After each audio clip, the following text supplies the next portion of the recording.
अच्छा, अभी मैंने थोड़ी देर पहले आपको हर तरह की बंदिश को ख़त्म करने का पावरफुल तरीका बताया। उन लोगों के लिए बंदिश को ख़त्म करने का तरीका बताया जो लोग ये कह रहे हैं कि हमें कोई अच्छा स्पिरिचुअल हीलर या रूहानी मालिज हमें कोई ऐसा नहीं मिल पा रहा है कि हम उस पर ट्रस्ट कर सकें। उनके लिए मैंने जो अभी अमल बताया है ना बंदिश वाला, ठीक है, एक तो चीज़ ये हो गई। दूसरा आपका जो सवाल था कि कोई ऐसा अमल बताया जाए कि जादू जन्नात का खात्मा भी हो जाए, ब्लैक मैजिक भी ख़त्म हो जाए, नेगेटिविटी भी ख़त्म हो जाए, ठीक है, हिसार का अमल भी हो जाए, और अगर कोई खबीस या शयातीन जिन्नात में से कोई हावी हो रहा है या किसी ने कोई ब्लैक मैजिक के ज़रिए कोई तंत्र मंत्र जंतर कर कर आप पर कोई ऐसी चीज़ भेजी हुई है जो आपको तकलीफ़ दे रही है, तो उससे हिफाजत कैसे होगी या फिर उसका इलाज कैसे होगा, क्या तरतीब होगी इसकी। तो मैं आपको एक चीज़ बता रहा हूँ, ये अमल आप पढ़ें, इसके साथ साथ कुछ तरतीबें बता रहा हूँ, उस तरतीबों पर हम अमल करें। इंशाअल्लाह ताला आप देखेंगे इस अमल को करने की बरकत से, देखें, हिसार का अमल भी ये हो जाएगा, यानी हिफाजती हिसार आपके चारों तरफ कायम हो जाएगा, एक चीज़। सेकंड, इसका फ़ायदा ये होगा कि अगर black magic, negativity, negative energy, negative force के असरात आप पर हुए, आपके घर पर हुए, आपकी फैमिली पर हुए, तो वो भी रिमूव होना शुरू हो जाएंगे। तीसरी चीज़ कि अगर किसी भी इंसान के साथ कोई ऐसे मामलात हैं कि उस पर कोई आशिक जिन हो गया है, जिन्नात हो जाते हैं ना, आशिक हो जाते हैं, लेकिन वो क्या करते हैं, वो नुकसान पहुंचाते हैं, उल्टी सीधी हरकतें करते हैं, गैर अखलाकी हरकतें करते हैं। अगर किसी भी इंसान के साथ ऐसा मसला है कि उस पर कोई खबीस जिन आशिक हो गया है जो उसके साथ गैर अखलाकी हरकतें कर रहा है, एक चीज़। सेकंड बात, कोई ऐसा जिन है जिसका ताल्लुक़ शयातीन जन्नात में से है और वो आपको नुकसान पहुंचा रहा है, तो उससे हिफाजत भी होगी और उसका इलाज भी होगा। इसमें हिफाजत भी होगी, इलाज भी होगा, नेगेटिविटी रिमूव भी हो जाएगी। लेकिन ये बताने से पहले मैं अर्ज़ करना चाहता हूँ कि सबसे पहले कोई भी इंसान अगर उसके साथ कोई ऐसी प्रॉब्लम हो रही है ना, तो वो कोशिश करे, अल्लाह से मदद मांगे, 2 रकात नफिल सलातुल हाजात पढ़े, इस्तग़फ़ार को कसरत से पढ़े, दुरूद पाक को कसरत से पढ़े और दुआ करें कि अल्लाह मुझे कोई अच्छा मालिज मिल जाए जो मेरा इलाज कर सके। तो उसमें क्या होता है कि जब आप किसी अच्छे स्पिरिचुअल हीलर से मिलते हैं ना, तो उसके साथ खुद ताकतें होती हैं रूहानी, और वो खुद माहिर होता है इलाज का, ठीक है। तो अच्छे स्पिरिचुअल हीलर से जब आप मिलेंगे तो आपका इलाज आसान हो जाएगा, आपको इलाज में जो तकलीफ़ात होती हैं ना वो कम से कम होंगी। लेकिन अगर किसी भी इंसान को कोई अच्छा स्पिरिचुअल हीलर नहीं मिल रहा है, जिस तरह से क्वेश्चंस आ रहे हैं, सवालात आ रहे हैं, आपने भी किए, कमेंट्स में भी आए कि अगर किसी को कोई अच्छा स्पिरिचुअल हीलर नहीं मिल रहा है तो सर उसके लिए भी कोई इलाज तजवीज़ कर दें, कोई इलाज बता दें, इजाज़त दे दें, तो मैं तमाम तरतीबें बता रहा हूँ आपको। तो सबसे पहली चीज़ ये कि आपने हफ्ते वाले दिन और मंगल वाले दिन लाल रंग की चीज़ का सदका करना है, ठीक है। लेकिन सदका ज़्यादा से ज़्यादा करने की कोशिश करनी है, अपनी हैसियत के मुताबिक ज़्यादा से ज़्यादा सदका और खैरात करें, ठीक है। लेकिन हफ्ते वाले दिन और मंगल वाले दिन बतौर इलाज ये बता रहा हूँ कि लाल रंग की चीज़ का आप सदका करेंगे।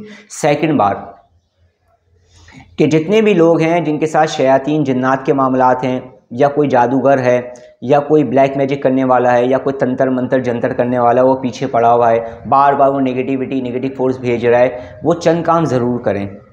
हर चीज़ को जो है ना अपनी मालिश पर नहीं छोड़ दिया करें, कुछ आपने भी करना है। याद रखिएगा, जिस तमन्नाई के साथ, जिस एनर्जी के साथ, जिस यकीन के साथ और जितने दिल के साथ आप अपने लिए कुछ कर सकते हैं ना, शायद ही कोई दूसरा कर पाए। तो अगर आपको ये महसूस हो रहा है ना कि आपकी ज़िंदगी में नेगेटिविटी आ रही है, तो उससे निकलने की कोशिश आपने भी करनी है ना। हर चीज़ आप दूसरे पे क्यों छोड़ देते हैं? ज़िंदगी आपकी है, मसाइल आपके हैं, प्रॉब्लम आपके साथ हो रही है, छोड़ आप किसी दूसरे पे रहें क्यों? आप खुद क्या कोशिश कर रहे हैं अपनी लाइफ से नेगेटिविटी को निकालने के लिए? यही तो मैं चाहता हूँ कि लोगों के अंदर ये अहलियत पैदा हो कि हम खुद अपनी ज़िंदगी से नेगेटिविटी को, अपनी फैमिली से नेगेटिविटी को कैसे निकाल सकते हैं। हमें ये पता होना चाहिए, हमें खुद भी तो कोशिश करनी है। अब बहुत सारे लोग हैं, उनको बुरा लगेगा, मैं थोड़ा सख्ती से कहता हूँ, इलाज करवा रहे हैं, नमाज नहीं पढ़ रहे हैं, इलाज करवा रहे हैं, बावजू नहीं रहते हैं। पता है कि शयातीन जिन्नात तंग कर रहे हैं, भाई बावजू रहो ना, क्यों नहीं रहते? पता है हम पर ब्लैक मैजिक हुआ है, हम पर कोई, हमारा कोई दुश्मन हमारे पीछे पड़ा हुआ है, कोई हसद करने वाले पीछे पड़ा हुआ है, कुरान पाक नहीं पढ़ते, जिक्र और अस्कार नहीं करते, जिक्र से दूर भागते हैं, कैसे, क्यों, किस लिए, क्या चीज़ आपको बचाएगी? आपने अल्लाह के करीब होना है। आप जिक्र करेंगे, आपके इर्द गिर्द पॉजिटिविटी पैदा होगी। आप अल्लाह का नाम लेंगे, आप ज़िक्र अस्कार करेंगे, दुरूद पाक पढ़ेंगे, इस्तिग़फ़ार पढ़ेंगे, कुरान पाक की आयतों को पढ़ेंगे, अल्लाह रब्बुल इज़्ज़त के सिफ़ाती नाम उनको आप पढ़ेंगे तो क्या होगा, बरकतें हासिल होंगी ना। इसके साथ साथ पॉजिटिविटी बढ़ेगी आपकी, रूहानियत बढ़ेगी आपकी। तो ये जादू, जिन्नात, भूत, परीत, आसिफ, ये सब क्या हैं? ब्लैक मैजिक क्या है? ये अंधेरा है।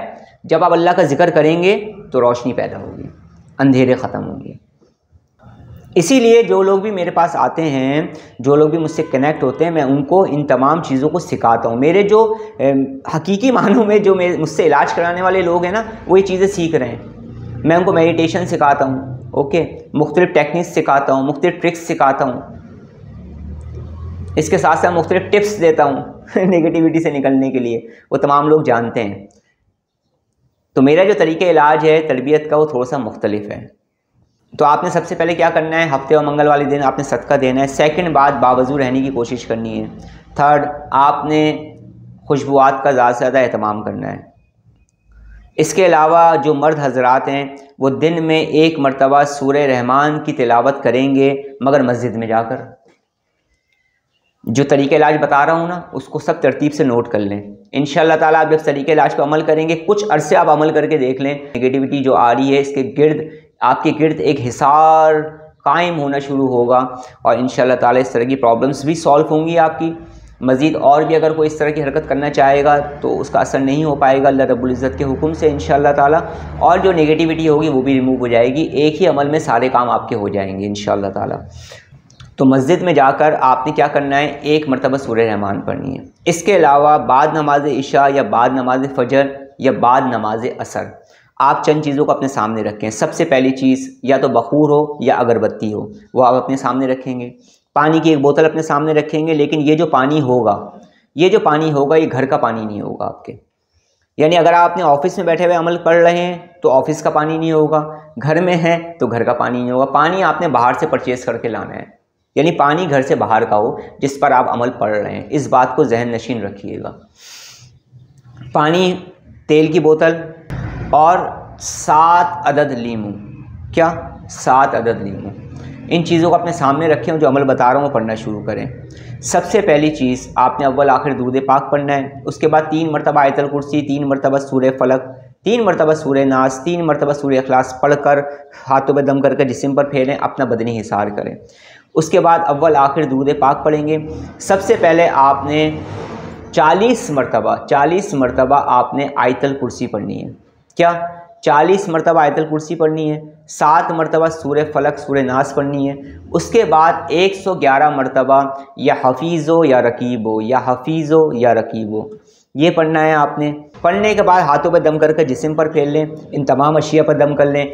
अपने घर का हिसार बांधें, ऑफिस का हिसार बांधें, फैमिली का हिसार बांधें, ठीक है। खुद पर दम करें, पानी पर दम करें, इन तमाम चीज़ों पर दम कर लें। अब बखूर असर से मगरिब के दरमियान जलाएँ या अगरबत्ती, ठीक है।